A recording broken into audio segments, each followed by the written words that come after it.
Hello and welcome learners. Today we are moving into KTO3, which is one of the most important competencies you will use as a supervisor on the production floor. Let's take a look.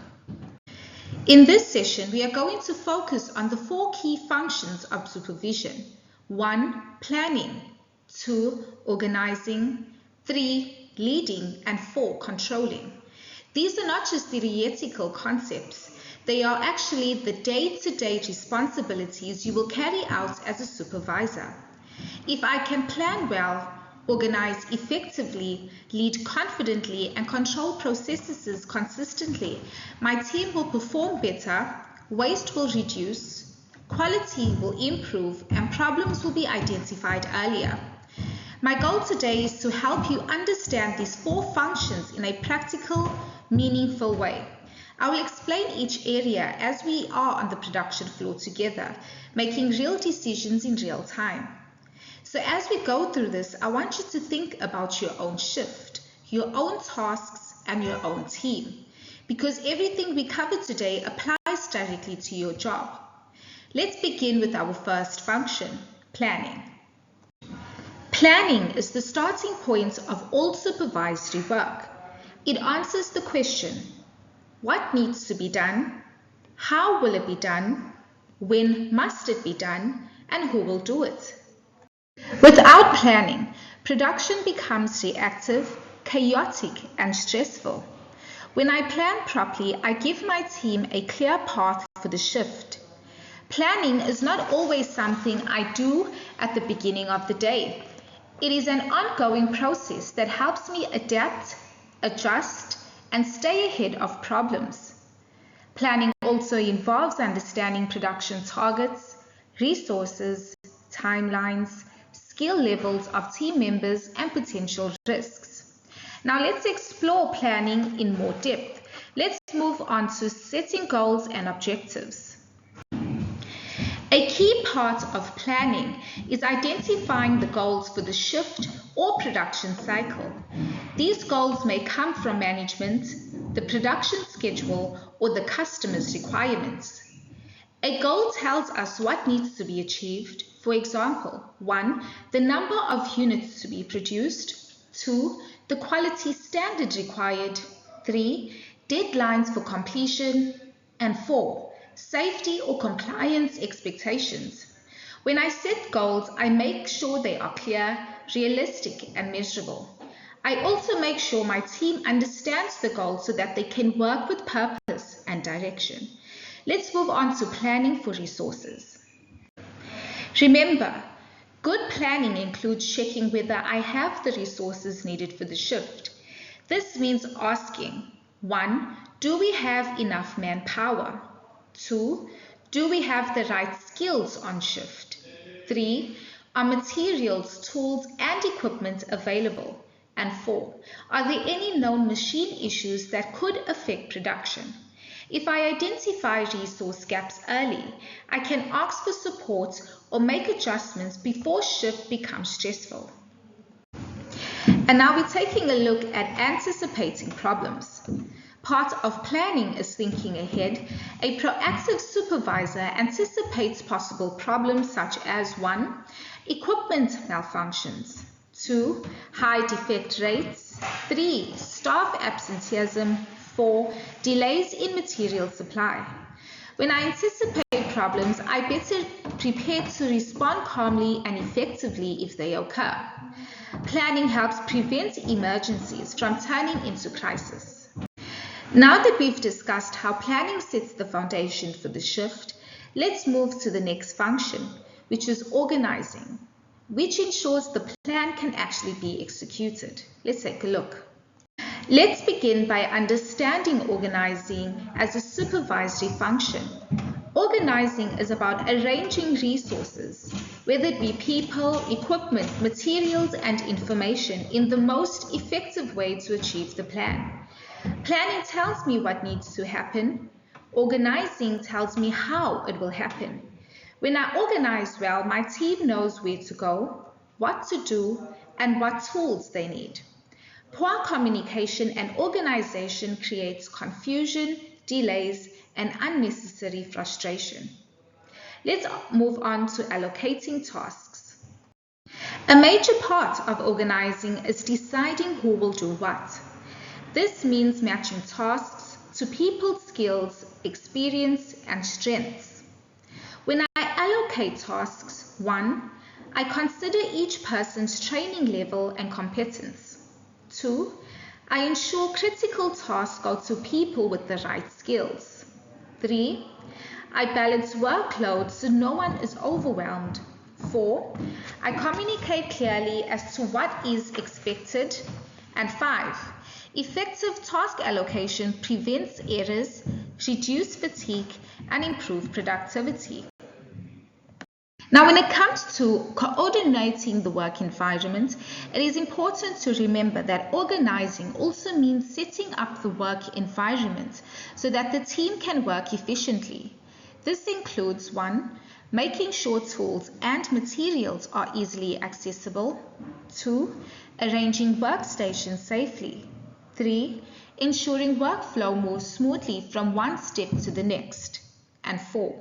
Maintaining cleanliness and order. A well-organized environment reduces waste, improves safety, and supports quality performance.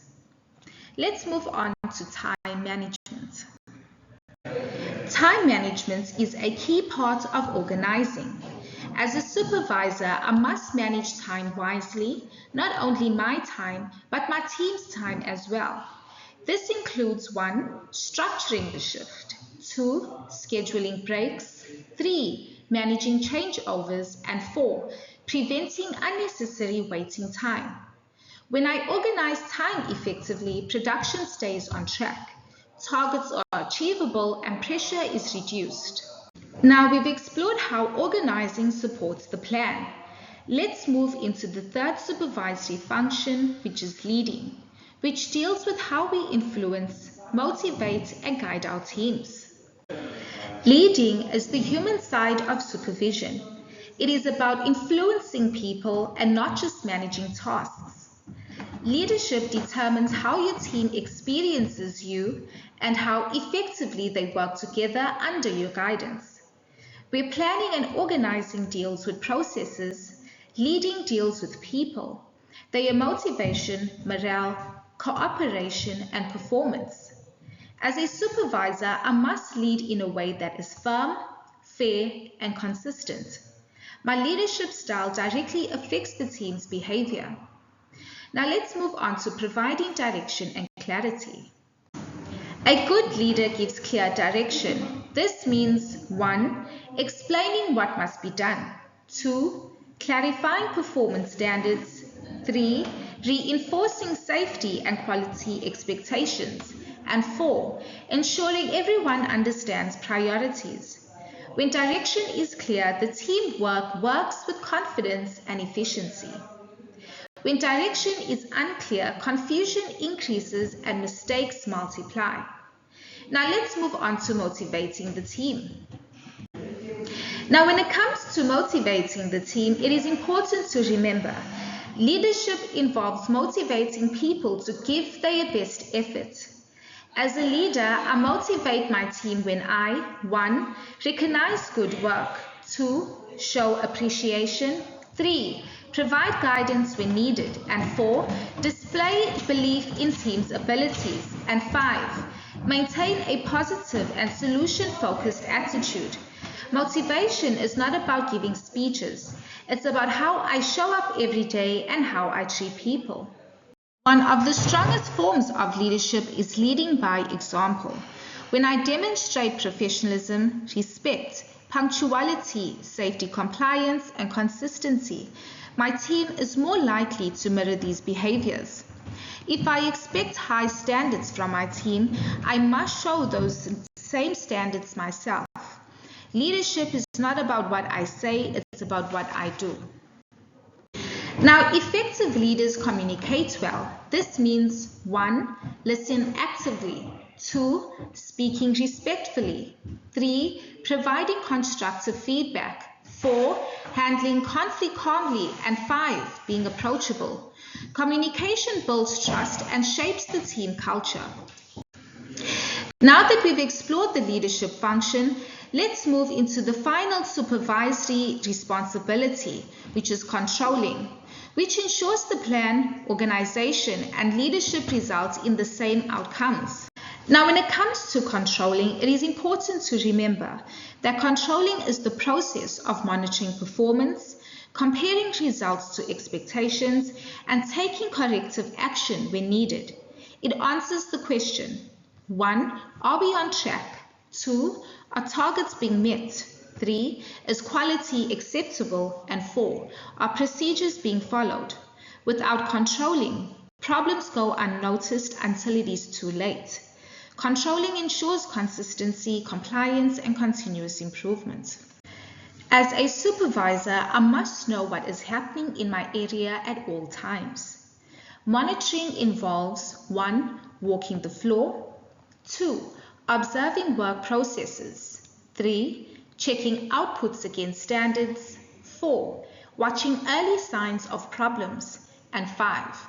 Listening to concerns from team members.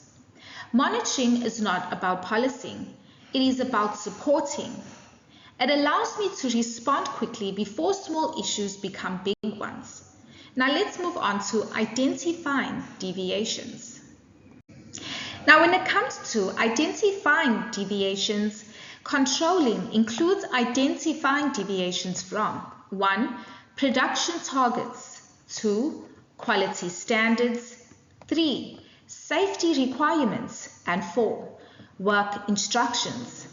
A deviation simply means something is not going according to plan. My responsibility is to identify these deviations early and take the appropriate steps. Now let's move on to taking corrective action. Corrective action depends on the nature of the deviation. It may include 1. Coaching the employee, 2. Adjusting a process, 3. Reallocating resources, 4. Retraining staff, 5. Reporting a problem that requires technical support, and 6. Revising expectations if a condition changes. Corrective action must always be fair, timely, and appropriate. Now, it is important to remember that controlling also involves accurate documentation, such as 1. Checklists, 2. Reports, 3. Registers, 4. Logs, and 5. Quality control sheets. Proper documentation creates accountability and provides evidence for audits or investigations. It also helps identify trends and support continuous improvement. The final part of controlling is improvement. When I monitor performance and identify patterns, I can suggest improvements to processes, layouts, communication, or training. A supervisor committed to controlling does not just correct problems, they prevent future problems. Now today we explored the 4 major supervisory functions. 1. Planning, deciding what needs to be done and how. 2. Organizing, arranging people and resources. 3. Leading, guiding, motivating, and influencing the team. And 4. Controlling, monitoring performance and corrective deviations. All 4 functions work together. Even if one is weak, the shift becomes difficult. But when all 4 are strong, the team performs with confidence, clarity, and consistency. As you prepare for your assessment and as you return to your workplace, I want you to reflect on the following questions. Which of the 4 supervisory functions do I perform well already? 2. Which function do I struggle with and how do I improve it? 3. How can I apply these skills in my next shift to improve productivity and teamwork? Leadership is not about perfection. It is about continuous growth. Every day is an opportunity to plan better, organize better, lead better, and control better. This brings us to the end of our session today. Thank you, learners, for your attention and participation.